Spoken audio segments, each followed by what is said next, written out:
Yen sabay, sauna. Yen sabay, sauna. Rice is hope, and hope is rice, and our lunch is coming soon. While this sounds like it could be something from a great political speech that ushered in a green revolution, these are actually the words of a friend of mine while we were waiting for our lunch to be delivered. Nonetheless, rice is important. I mean, think about how many civilizations, cultures, and economies were built on rice. You know, some calendars are based on the seasons of when to plant or harvest rice, and such is the case in Laos. Lao people sometimes refer to themselves as Luk Khao Niu, children of the sticky rice. Laos has one of the highest per capita rice consumptions in the world, about 200 kilograms per person every year. I'm on my way to Laos to get a closer look at the world of Lao rice farming. Maybe even a hands-on look. And Laos? It has a lot to offer. Fantastic cuisine, amazing nature, some splendid temples, warm people, and a whole lot of opportunity for adventure. No wonder it's such a hit among travelers. And of course you can't look past the fact that it's one of the most affordable places in the world to visit. My feelings towards places that are this affordable can be complicated though, because do the actual people there feel that affordability, or is it just us visitors? Nonetheless, it does make it easy to be here, and there are a lot of great things that come with being here. Alright, Luang Prabang, made it. We got in this morning, and I'm already loving this town. You know, it's a smaller sized city, but just big enough to be pretty convenient. You've got lots of shops and restaurants all over. Really easy to be here as a foreigner. And yeah, just has a great, relaxed feel to it. Luang Prabang is a small, quiet city that sits at the meeting point between the Namkhan and Mekong rivers. While it's a pretty serene-feeling, quiet spot, it was once the royal capital of Laos. It still retains some of that grandeur in the form of ornate temples, lots of golden spires, and lively night markets.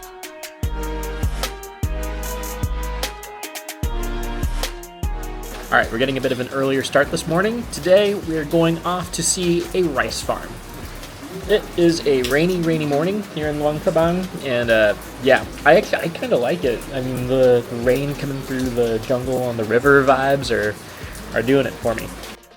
Soon, my driver picked me up, and we were on our way to the living rice farm. It's the first time or the second time or several times? Yeah. First time in Laos. Oh, first time in Laos. Well, most people in Laos are farmers? Yes, yeah. The majority? Yeah. They said 80% are farmer. So the geography in Laos is different. It's like in Vientiane, from start Kasi to Vientiane to the southern of Laos, the land is flat. But start from Kasi to Luang Prabang or to the north is be mountainous. I can see. Yeah, mountain in Luang Prabang is better than mountain in the north of Laos. Huh. Yeah.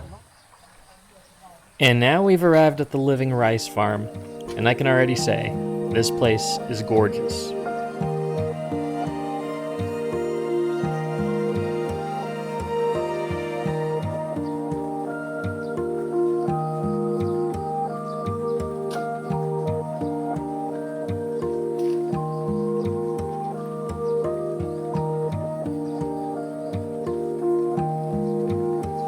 The living rice farm sits just outside of Luang Prabang.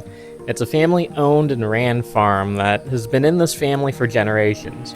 Recently, they've opened it up to giving more rice tours, connecting with the tourism around Luang Prabang. Laos is such a great ecotourism destination. I kind of wish I had an extra week or two here, because there are so many good options for doing things like a bike tour, or stringing together some hikes through villages and spending time overnights with local families.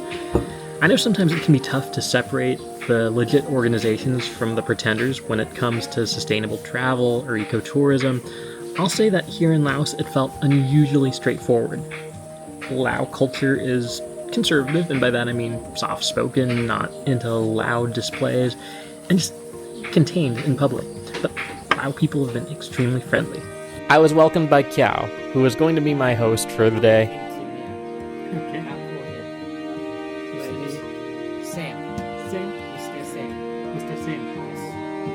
And of course, this visit wouldn't be complete without the classic conical hat.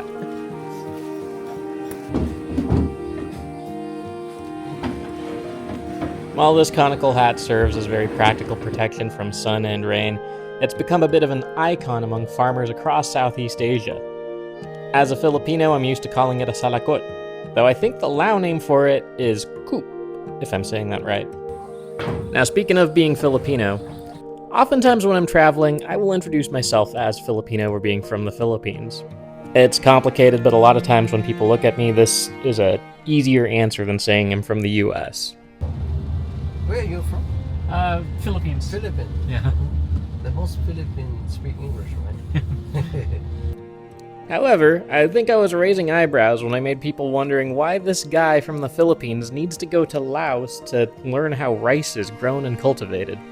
I'm a Filipino-American, and I'll spare them my Fresh Prince origin story of being from Philly and growing up in SoCal for another time. Here we have 13 steps for producing the rice. But we know number 13 is an unlucky number. So we add one more step, step number 14. Lucky step. Just eating. Eating. Yeah, eating.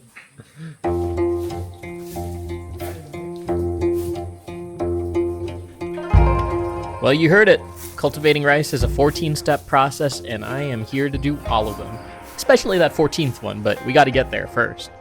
So, step 1 is all about picking the seeds that we're gonna use to grow the rice. So we have the technique to do to separate them between the good rice and the bad rice. In order to do this, you need some salt water. And to make sure you have enough salt in the water, you put all that in a jar and add an egg. When there's enough salt, the egg's gonna float to the top. That means your water is sufficiently salty, and you get to add the seeds. You want to get rid of the ones that float to the top, and the ones you have left are the ones you're going to plant. Yeah. And those are more full. They're like small nuts. Yeah.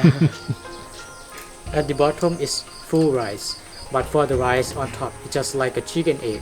There's some air inside. That's why it floats on top. Some of them is empty, some of them there's small rice inside, but not strong enough. Once you have those seeds picked out, you sprinkle them out over some wet mud just like this. Now typically it takes about a week for the rice seed to start sprouting, and in about a month it becomes a mature grass plant. Of course, I don't have that kind of time here, so Keow found some rice grasses that look like they would in about a month to speed up the process. Step 3 is to prepare the ground. This means it's time to get muddy. Here comes the fun part. Also, we're going to need the help of Susan, the water buffalo. Susan. Susan? Yeah, Susan. Susan is a lady. She has a good behavior and very friendly. This year, Susan is 15 years old already. Oh, For okay. the normal buffalo, they can survive over 30 years old. In order to make sure the mud is perfectly soft, moist, and ready to receive the seeds of rice, we're going to have to plow through it with some buffalo feet. And then they can understand only 2 words. Hui hui means go go. You means stop stop. So now it's your turn to work with the Susan. Okay. Remember the word to control buffalo? Okay, I know you is stop, Yes. and hu Hui hui. Yes, hui is hui. go. Go. Now this part here is a lot harder than it looks. You've got to guide the buffalo through the mud, and walking through this thing, especially while guiding a heavy animal, can be pretty challenging.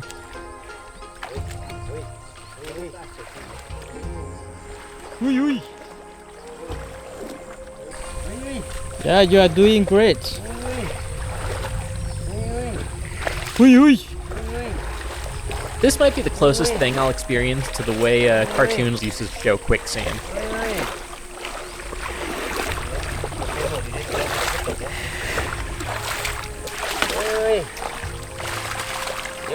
You. Okay, good job. Well done.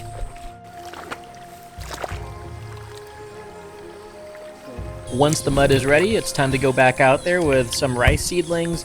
You want to stick them right into the ground like you were doing a hair transplant. I'm not sure why that's the first mental image that popped up, but Yeah, you take a few of them, place them in about an inch deep and a few inches apart from each other. Step 5 is to make sure these seeds are going to get enough water. Rice seeds like it wet. Thankfully, it's pretty rainy here in Laos, but this gave me a newfound appreciation for the look of these rice terraces. They're not just being pretty when they divide the land up into sections like these, but they actually allow for pretty good control over the water flow. All you have to do is knock out a little bit of one of these mud barriers, and suddenly you have a new channel of water. It's pretty impressive. When the rice stalks start to turn yellow, that means it's time to harvest them. We're going to need to simulate that time jump again. This part was fun though. I got to take a sickle and hack away at some So after handfuls that, of we rice. use this sickle to harvest. A lot of farmers, they lost their finger because of this. Planting rice is never fun. Then from morn till the set of sun, cannot stand and cannot sit, cannot rest for a little bit. Planting rice is never fun. Then from morn till the set of sun, cannot stand and cannot sit, cannot rest for a little bit. Planting rice is not. So, yet another simulated time jump. We're going to take some of these dried stalks and leaves and get ready to crush the rice. So for the 7th step, you use this big rope thing to grab a bundle, lift it over your head, and smash it again and again against this large surface.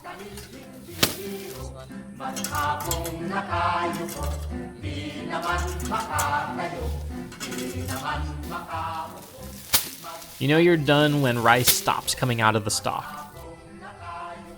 And of course, farmers are going to be resourceful about this straw. They're going to repurpose it to build houses, make baskets, brooms, even toys. Right after that is step 8, blowing the rice. You're going to take a large fan, one that's probably made out of those rice stalks like I was just talking about, and use it to create a big wind over the pile of rice. The bad rice is going to be blown away, but the good rice weighs more, and that's going to stick around. People are going to hang on to about 1/5 of this good rice to use in next year's planting season and to feed other people.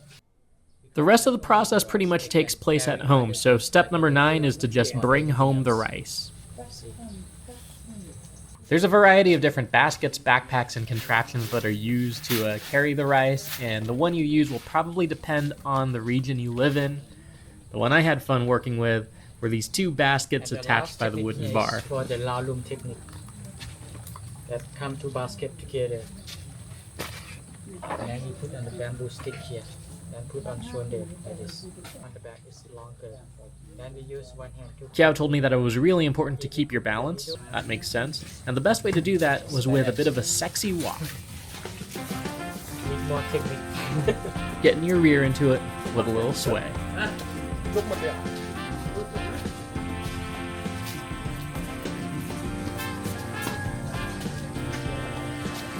Step number 10, producing the rice. I like to think of it as crushing the rice part 2. You're using this thing that kind of looks like a seesaw. I have to switch other legs. If I do one leg and we have one leg big, leg small, then I walk.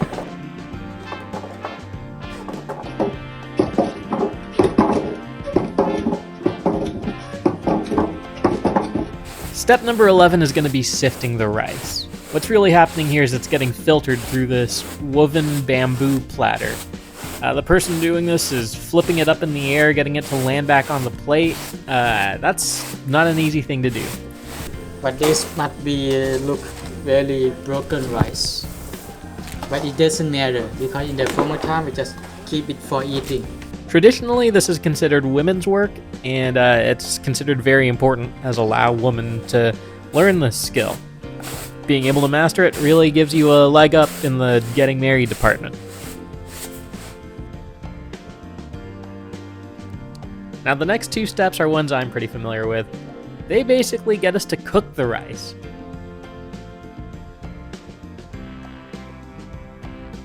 Step 12 involves soaking the rice, and it gets soaked in water overnight.